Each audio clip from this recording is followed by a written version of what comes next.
नमस्कार प्यारे बच्चों, कैसे हैं आप लोग।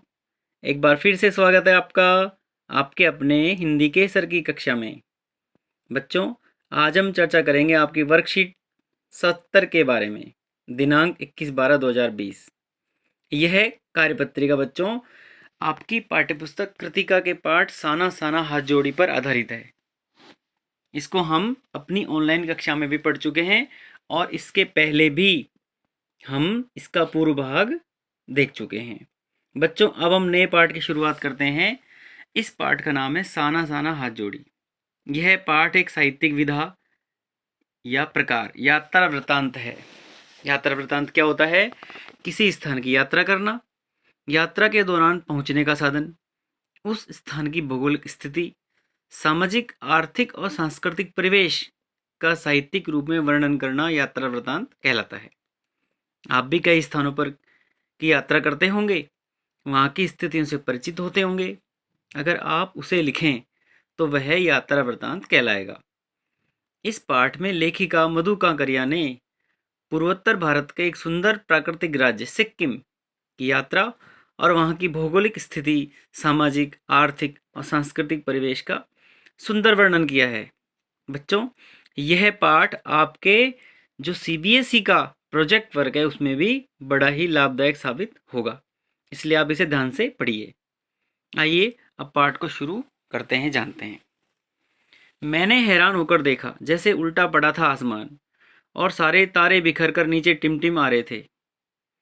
ढलान लेती तराई पर सितारों के गुच्छे रोशनी की झालर सी बना रहे थे। वह क्या था? वह रात में जगमगाता गंगटोक शहर था, जो इतिहास और वर्तमान के संधि स्थल पर खड़ा मेहनतकश बादशाहों का ऐसा शहर था जिसका सब कुछ सुंदर था। बच्चों, इस कार्यपत्रिका में आप देख पा रहे हैं कुछ अशुद्धियां हैं, उनको मैं ठीक करके बोल रहा हूँ। आप ये मत समझना कि मैं गलत पढ़ रहा हूँ। इसमें कुछ अशुद्धियां हैं, उनको मैं ठीक करके उच्चारण उनका कर रहा हूँ। सुबह, शाम, रात, रहस्यमयी सितारों भरी रात में सम्मोहन जगा रही थी, मुझ में सम्मोहन जगा रही थी। जादू भरे क्षणों में मेरा सब कुछ स्थगित था, अर्थहीन था। मैं, मेरी चेतना, मेरा आसपास, मेरे भीतर बाहर सिर्फ शून्य था। और थी अतीन्द्रियता में डूबी रोशनी की वे जादुई झालर।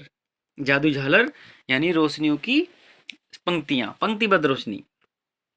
धीरे धीरे एक उजास यानी उजाला उस शून्य से फूटने लगा और एक प्रार्थना होठों को छूने लगी।